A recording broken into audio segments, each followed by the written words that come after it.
Welcome back to my channel.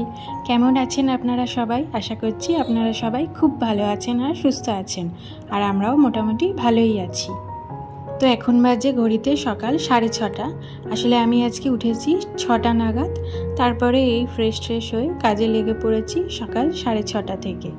আর এখন ইদানিং আমি যখনই উঠছি তখনই আমার সাথে সাথে মেয়ে উঠে পড়ছে, তাই জন্য বেশ সকাল সকাল বিছানাপত্রও গোছানো হয়ে যাচ্ছে।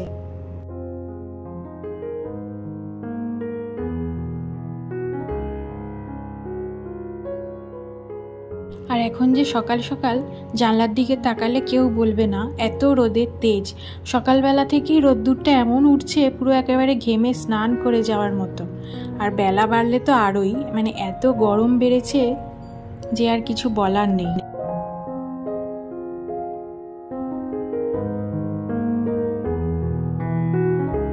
তো এদিকে কথা বলতে বলতে আমার একটা ঘরের বিছানা গোছানো হয়ে গেছে, আর চলে এসেছি এবার এই ঘরটাতে।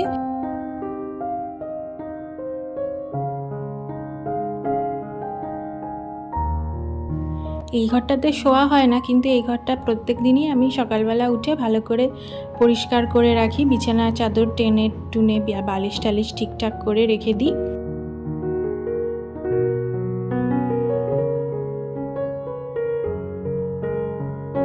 তো এই যে এবারে আমার দুটো ঘরই গোছানো কমপ্লিট হয়ে গেল। এইবারে আস্তে আস্তে একের পর এক অন্যান্য কাজগুলো করে ফেলবো।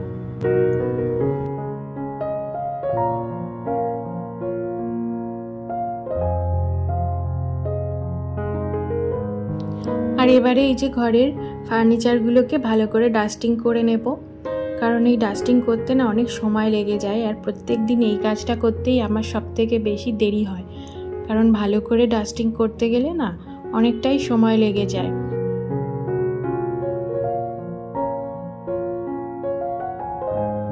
এই যে এই জিনিসগুলো কিন্তু আমি প্রত্যেক দিনই মুছি, তাও যে রোজ এত এত ধুলো কিভাবে এসে যায় বুঝতে পারি না।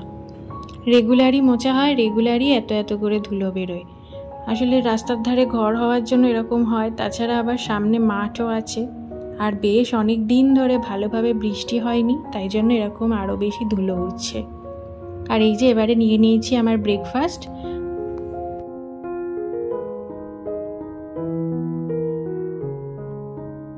তো ওইদিকে ওই রুমটা ক্লিন করে নিয়ে তারপর আমি ব্রেকফাস্ট করে নিয়েছিলাম, সেই সাথে মেয়েকেও করিয়ে দিয়েছিলাম। তারপরে আবার চলে এসেছি এই ঘরটাকে ভালো করে ডাস্টিং করে নিতে।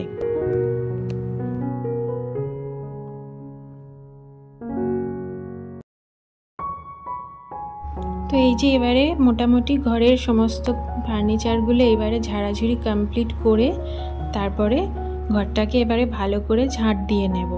আর এত গরম, খুব বেশি এই সমস্ত ফ্যান অফ করে কাজকর্ম বেশিক্ষণ করা যাচ্ছে না, তাই যতটা সামনাসামনি যেগুলো না করার নয়, যেগুলো ডেলি করি সেগুলোই করি।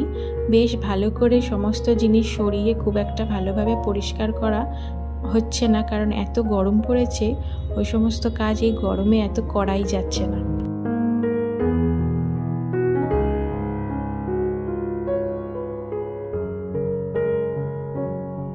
যারা যারা আমার এই ভিডিওটা এতক্ষণ পর্যন্ত ধৈর্য সহকারে দেখেছেন তাদেরকে অসংখ্য ধন্যবাদ। ভালো লাগলে একটি লাইক করবেন, আপনাদের একটি লাইক কিন্তু আমাদের কাজ করার অনেকটা উৎসাহ দেয়। আর সেই সাথে ভিডিওটা কেমন লাগছে সেটাও কমেন্ট করতে ভুলবেন না।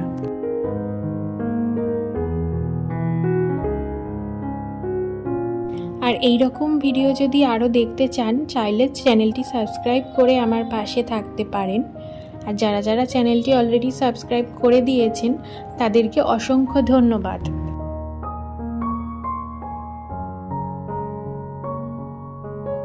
তো এইদিকে আপনাদের সাথে কথা বলতে বলতে আমার পুরো ঘরটাই খুব ভালোভাবে ঝাঁট দেওয়া হয়ে গেছে, তারপরে মুছে নিয়েছিলাম। এরপরে চলে এসেছি রান্না বসাতে। আজকে রান্না করব হচ্ছে আলু চচ্চড়ি আর রুটি। আজকে দুপুরবেলা ভাত খেতে নেই, সেই জন্য রুটি খাবো। তো এখানে বসিয়ে দিচ্ছি আলু চচ্চড়িটা। কড়াতে একটুখানি তেল দিয়ে তাতে হিং ফোড়ন, 5 ফোড়ন আর একটা শুকনো লঙ্কা দিয়েছি।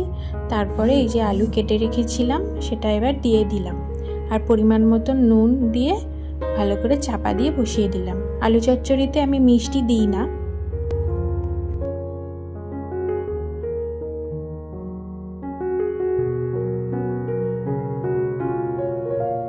আর এইবারে চলে এসেছি রুটিগুলো করে নিতে। আটাটা আমি অনেকক্ষণই মেখে রেখে দিয়েছিলাম। এরপরে এখন রুটিগুলো ভালো করে বেলে নিয়ে করে নেব।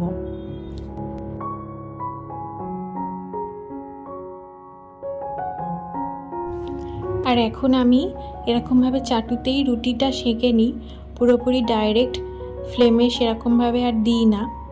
আগে করতাম ওরকমভাবে, আর এরকমভাবে করার ফলে কি হয়, রুটিগুলো না খুব একটা ভালোভাবে ফুলতে চায় না।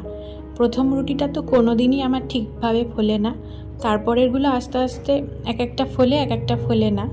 তো আজকেও ঠিক সেরকমই হয়েছে, সবকটা রুটি ভালোভাবে ফোলেনি।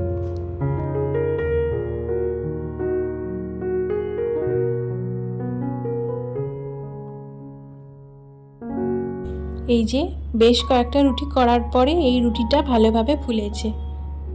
তাহলে চলুন রুটিগুলো আমি একটার পর একটা করে নিই।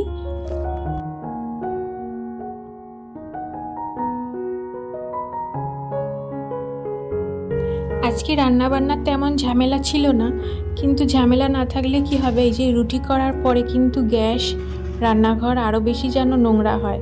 তো সেটাকেই এবারে ভালো করে পরিষ্কার করে নিচ্ছি।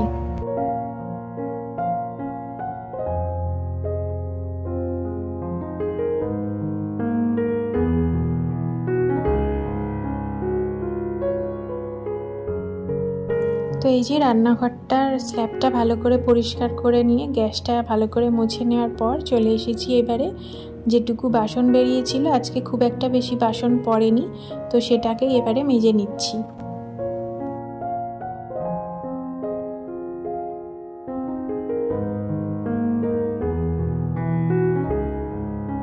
আর এদিকে বাসনগুলো মেজে নেওয়ার পরেই মোটামুটি আজকের মতন আমার রান্নাঘরের কাজ একদম কমপ্লিট হয়ে যাবে।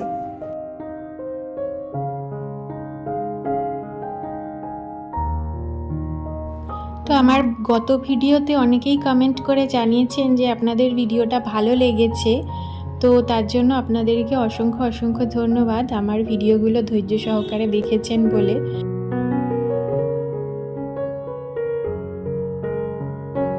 আর যারা যারা কমেন্ট করেছেন তারা যদি এই ভিডিওটাও দেখে থাকেন, তো আপনাদেরকে বলছি আপনাদেরকে অনেক ধন্যবাদ, আর এইভাবেই আমার পাশে থাকবেন। আর আমি যদিও কমেন্টে রিপ্লাই করেই দিয়েছি।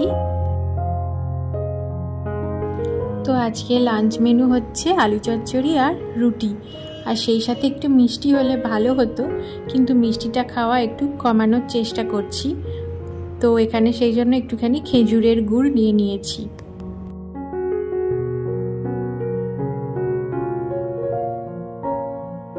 তো এইবারে চলে এসেছি রাত্রির বেলায়, সন্ধ্যাবেলায় আজকে একটা দরকারে বেরিয়েছিলাম।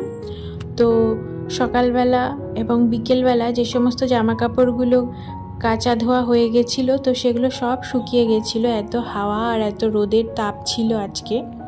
তো সেইগুলোই এবারে একের পর এক ভাঁজ করে নিয়ে জায়গায় গুছিয়ে রেখে দেব। তাহলে চলুন আজকের ভিডিওটা তাহলে এই অবধিই থাক। দেখা হবে আপনাদের সাথে আবার পরের ভিডিওতে। আপনারা সবাই খুব ভালো থাকবেন, সুস্থ থাকবেন। দেখা হচ্ছে খুব শীঘ্রই আবার একটা নতুন ভিডিওর সাথে।